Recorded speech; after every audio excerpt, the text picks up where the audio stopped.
और morning special में अब बात कोरोना विस्फोट की। जी हां, देश में कोरोना की रफ्तार बेकाबू हो चुकी है।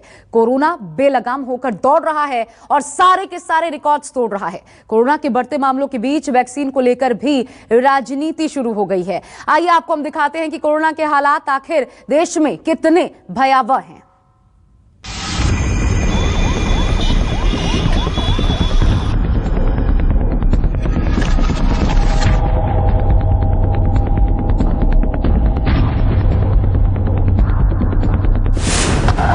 चौबीस घंटे की रफ्तार, केस 1.25 लाख पार।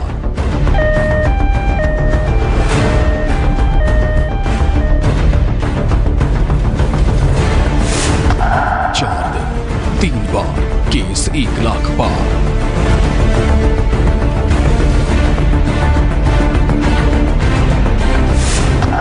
टूट गए सारे रिकॉर्ड, कोरोना बम विस्फोट।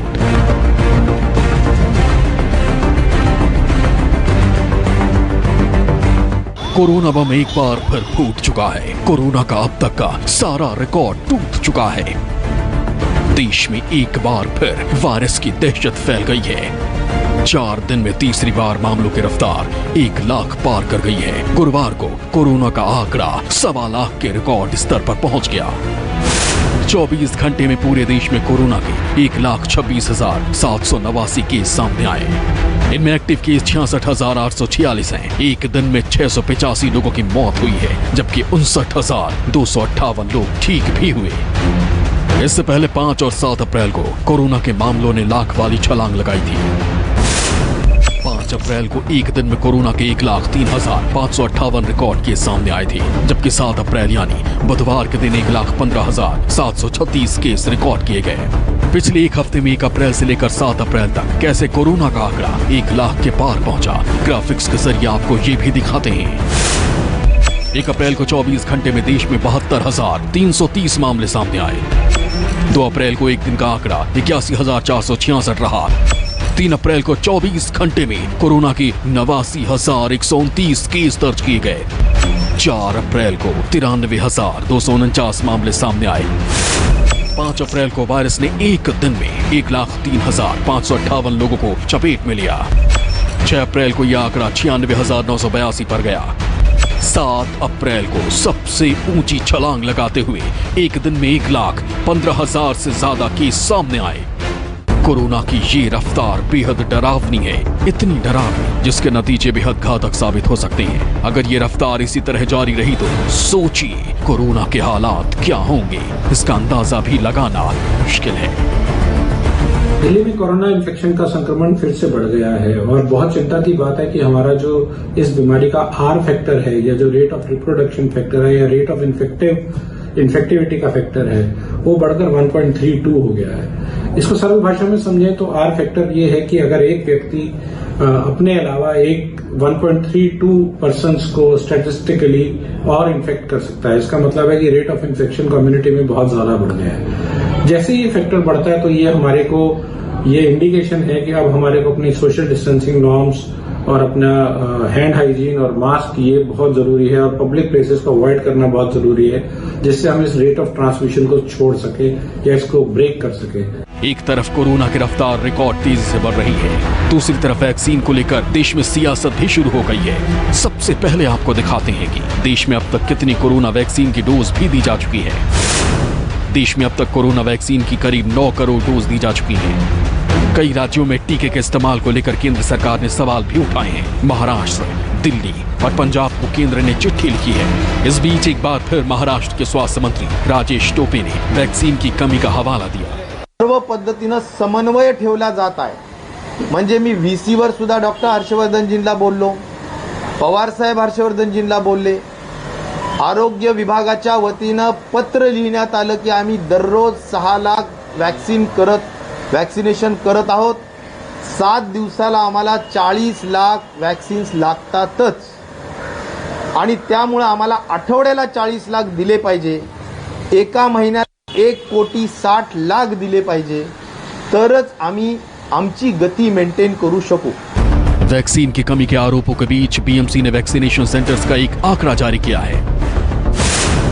इसके मुताबिक मुंबई में कुल 120 वैक्सीनेशन सेंटर हैं। इनमें 73 प्राइवेट हैं। 26 सेंटर वैक्सीन की कमी के चलते बंद हो गए हैं। 26 शाम तक बंद हो जाएंगे। बचे हुए 21 शुक्रवार तक बंद हो जाएंगे। इसके अलावा मुंबई में 47 सरकारी MCGM सेंटर्स हैं। इनमें से कुछ शाम तक बंद होंगे, कुछ शुक्रवार को बंद हो जाएंगे।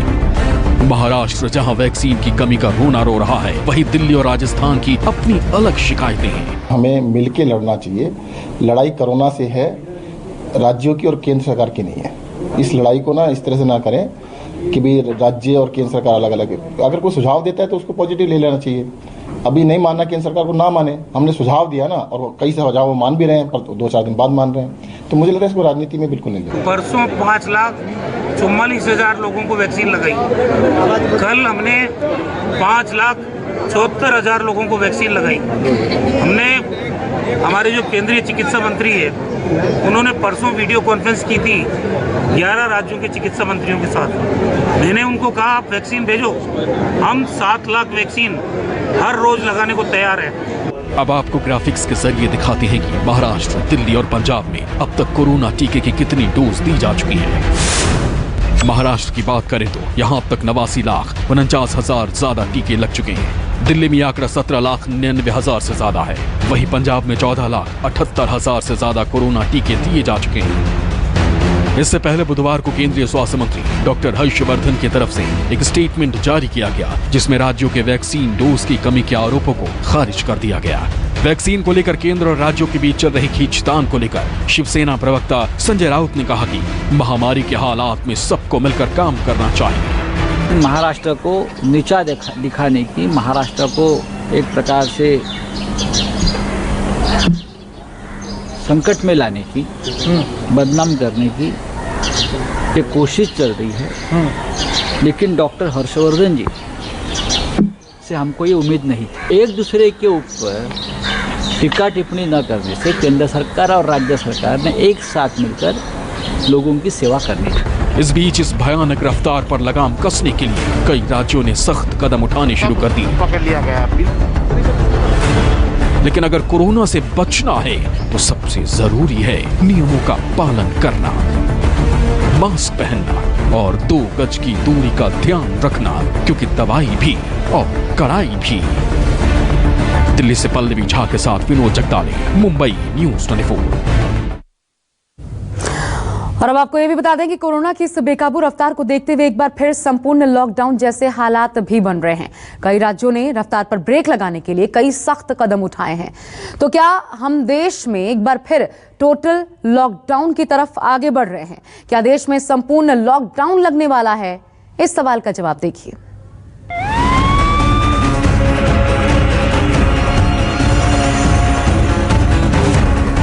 नाइट कर्फ्यू की गिरफ्त में दिल्ली। NCR में नाइट कर्फ्यू की नाकेबंदी। मध्य प्रदेश में लॉकडाउन की मार। सभी लोग मास्क लगाने का विशेष ध्यान दें। महाराष्ट्र के अस्पताल हाउसफुल। बिहार में कोरोना सुनामी का अलर्ट।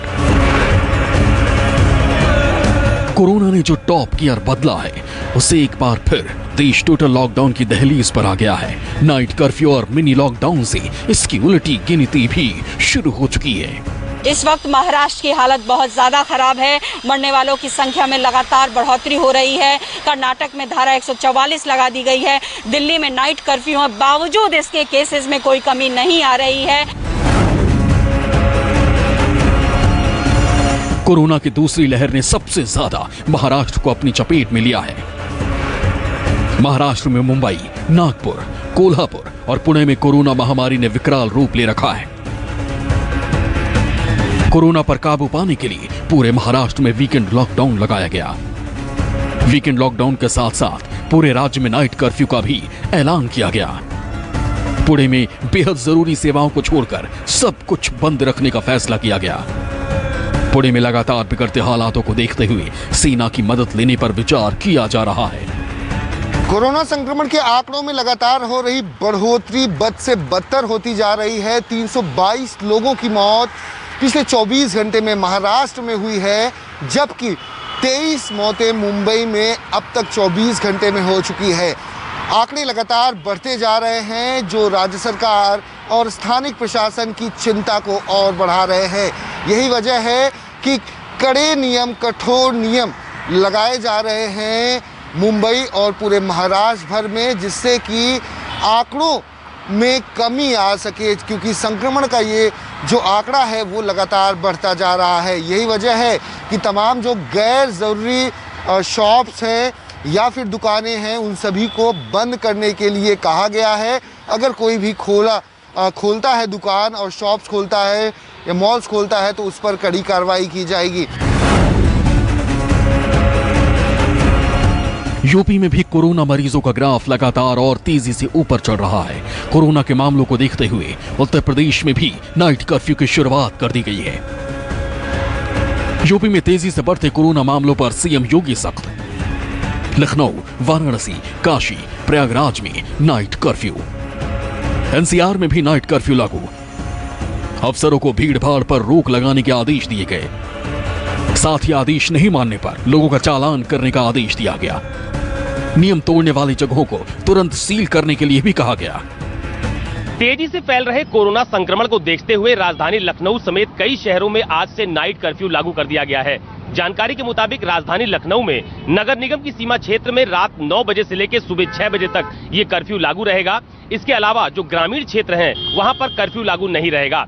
अब तक की जानकारी के मुताबिक मुख्यमंत्री योगी आदित्यनाथ ने तमाम सारे अधिकारियों के साथ जो बैठक की उसमें योगी आदित्यनाथ ने सर्वाधिक जो प्रभावित जिले हैं उसकी समीक्षा की और कहा कि जहां पर भी 500 से ज्यादा अधिक संक्रमित हैं और रोज 1000 नए मरीज मिल रहे हैं वहां जो जिलाधिकारी हैं वो रात का कर्फ्यू लगा सकते हैं। स्कूल कॉलेजों में जो छुट्टी है उसमें अगर परीक्षाओं को छोड़कर बात की जाए तो जो भी फैसला जिलाधिकारी जरूरी समझेंगे वो ले सकेंगे। पिछले साल पूरे देश से मजदूरों के पलायन के बाद से बिहार पर संकट के बादल मंडरा रहे हैं और अब कोरोना की दूसरी लहर ने बिहार में संक्रमण की तादाद बढ़ा दी है।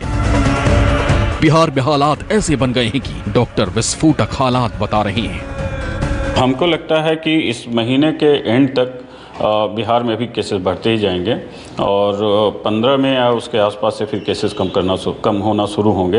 ये पिछले बार की एक्सपीरियंस के हिसाब से कह सकते हैं। बाकी जैसा समय हम बताएंगे।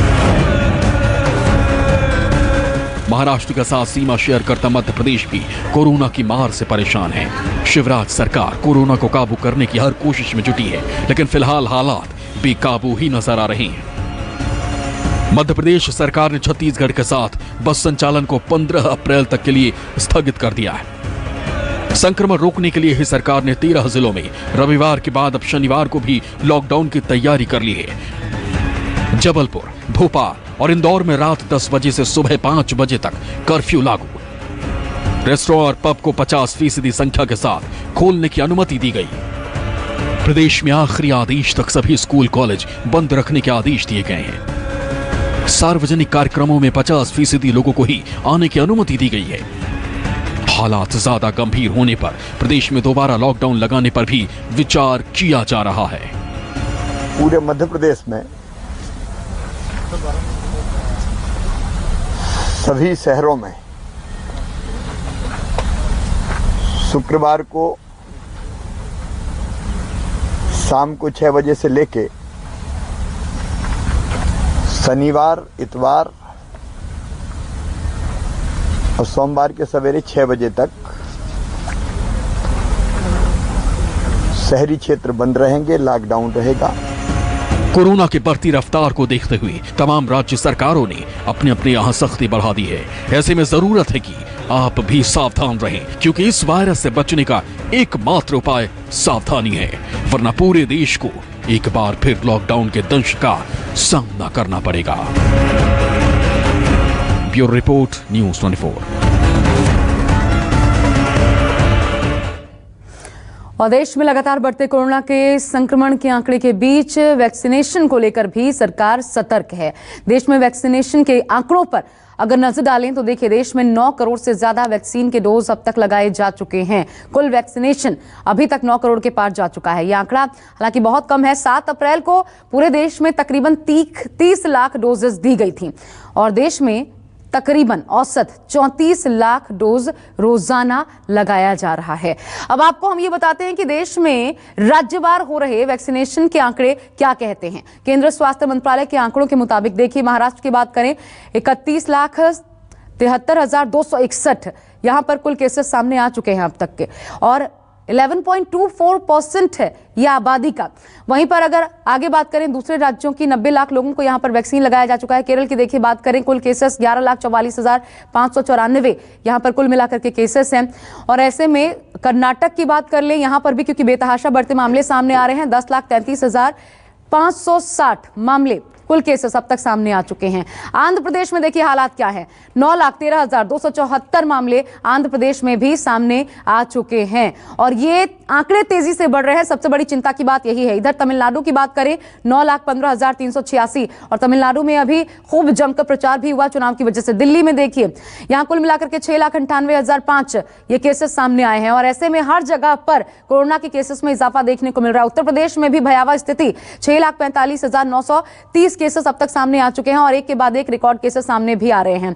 पश्चिम बंगाल देखिए, जहां पर चुनाव इस वक्त और बेतहाशा भीड़ देखने को मिलती है रैलियों में, 6,24,000 ये केसेस अब तक कुल मिलाकर के सामने आ चुके हैं। और क्या यहां पर कोरोना नहीं है, सवाल बार बार ये उठाए जाते हैं। छत्तीसगढ़ ये एक और बेहद प्रभावित राज्य, 3,96,589 लोग अब तक कोरोना से संक्रमित हो चुके हैं। राजस्थान में 3,46,791 लोग अब तक संक्रमित हो चुके हैं और संक्रमण का आंकड़ा बेहद तेजी से बढ़ता हुआ, गति पकड़ता हुआ, और ऐसे में ये बड़ी चिंता की बात पूरे देश के लिए है। लेकिन क्या देश भर में वैक्सीनेशन की रफ्तार संतोषजनक हालात में कही जा सकती है? कोरोना की बढ़ती रफ्तार को देखते हुए वैक्सीनेशन की रफ्तार को भी बढ़ाना होगा, ये बात विश्लेषक भी कहते हैं। इसका जिक्र खुद प्रधानमंत्री मोदी ने कल राज्यों के मुख्यमंत्रियों के साथ बैठक में भी किया। लेकिन डॉक्टरों का टीकाकरण को लेकर के क्या कहना है, हम आपको ये सुनवाते हैं। मेरा ये मानना है कि जो भी गवर्नमेंट की तरफ से कोविड वैक्सीन लेने के लिए सक्षम है, उनको ये वैक्सीन जरूर लेनी चाहिए। जिन लोगों को एलर्जी है वैक्सीन से पास्ट में, उन्हीं को ये वैक्सीन नहीं लेनी चाहिए। और अगर उनके कोई ऐसी दिक्कत है जिसकी वजह से उनको प्लेटलेट डिसऑर्डर या हीमोफीलिया, क्लॉटिंग डिसऑर्डर्स हैं, तभी ये वैक्सीन नहीं लेनी चाहिए। और अगर कोई प्रेग्नेंट है, बच्चे को दूध पिलाते हैं या 18 साल से कम उम्र के हैं, उनको भी वैक्सीन नहीं लेनी चाहिए।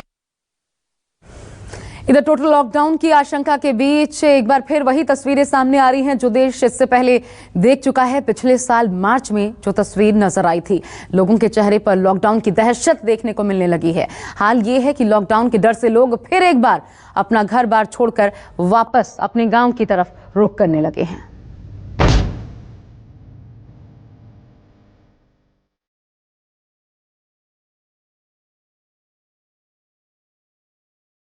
नाइट कर्फ्यू, वीकेंड लॉकडाउन, नई गाइडलाइंस, सख्त पाबंदियां, टोटल लॉकडाउन। पिछले साल मार्च महीने में लॉकडाउन लगते ही हजारों लाखों लोग पैदल ही अपने घरों की तरफ निकल पड़े थे। हजारों किलोमीटर का सफर सड़कों के जरिए पूरा करने की चुनौती थी। ना जेब में पैसे थे, ना नौकरी, किसी की गोद में बच्चा था तो किसी के सिर पर सामान। इनके सामने सिर्फ एक ही रास्ता था, किसी भी तरह कैसे भी अपने गांव पहुंच जाएं। लॉकडाउन की आशंका के बीच ठीक वही तस्वीर एक साल बाद फिर नजर आने लगी है। महाराष्ट्र में कोरोना के बढ़ते मामलों के बीच सरकार ने सख्त कदम उठाने शुरू कर दिए हैं, जिसके बाद रेलवे स्टेशन पर भीड़ है। प्रवासी श्रमिक फिर अपने घर लौटने लगे हैं। महाराष्ट्र में कोरोना के बढ़ते कहर के बीच अब जल्द ही पूरी तरह से लॉकडाउन लग सकता है, क्योंकि महाराष्ट्र में कोरोना का कहर रुक नहीं रहा है। इस वक्त हम हैं लोकमान्य तिलक टर्मिनस स्टेशन पर और यहाँ पर आप देखिए कि बड़ी संख्या में लोग गांव जाने के लिए आए हुए हैं। अगर यूपी की बात करें तो वहाँ पर यूपी में पंचायत चुनाव भी है, कुछ लोग इसके लिए भी यूपी जा रहे हैं और यहाँ से ज़्यादातर यूपी बिहार की गाड़ियाँ जाती हैं, इसलिए यहाँ पर ज़्यादा संख्या में लोग आते हैं। वीकेंड पर लॉकडाउन की घोषणा के साथ ही रेलवे स्टेशनों और बस स्टैंड पर लोगों की भीड़ उमड़ पड़ी है। लोगों की नौकरी पर फिर संकट मंडराने लगा है। प्रवासी श्रमिकों के माथे पर चिंता की लकीरें साफ साफ नजर आ रही हैं। आपको कहाँ जाना है? मऊ जाने का। मऊ जाना है। हाँ। टिकट कंफर्म है? हाँ कंफर्म है। क्या वहाँ प्रधानी चुनाव इसलिए जा रहे हैं? नहीं नहीं, प्रधानी चुनाव की नहीं, घर के को जा रहे हैं। आप कहाँ जाने वाले हो? मऊ। मऊ। मऊ। टिकट मिल गया? आप कहाँ जाने वाले हो? गाँव। गाँव कहाँ है? यूपी। यूपी में किधर? गोंडा। गोंडा। तो अभी छुट्टी हो गई यहाँ?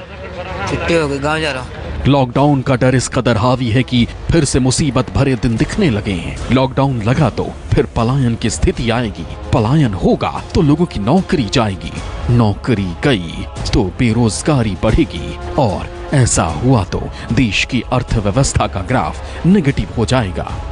हिंदुस्तान में एक दिन में 1.25 लाख से ज्यादा केस आए हैं। सरकार सख्त कदम तो उठा रही है, लेकिन हर जगह लापरवाही भारी पड़ रही है। कई राज्य सरकारों ने कोरोना की रोकथाम के लिए नई गाइडलाइंस जारी की है। कहीं bar, restaurant, pub, cinema hall, school बंद हो गए हैं, तो कहीं वीकेंड लॉकडाउन से कोरोना को हराने की कोशिश की जा रही है।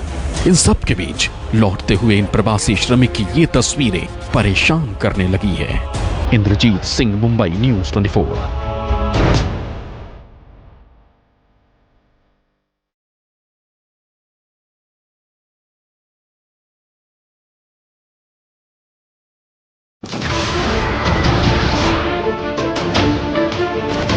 नमस्कार, मैं हूं मानक गुप्ता। अगर आपको हमारा ये वीडियो पसंद आया हो तो इसे लाइक और शेयर जरूर करें, और हाँ, हमें सब्सक्राइब और फॉलो करना ना भूलें, ताकि आप देश और दुनिया की कोई खबर मिस ना करें। तो जुड़े रहिए हमारे साथ और देखते रहिए न्यूज़ 24।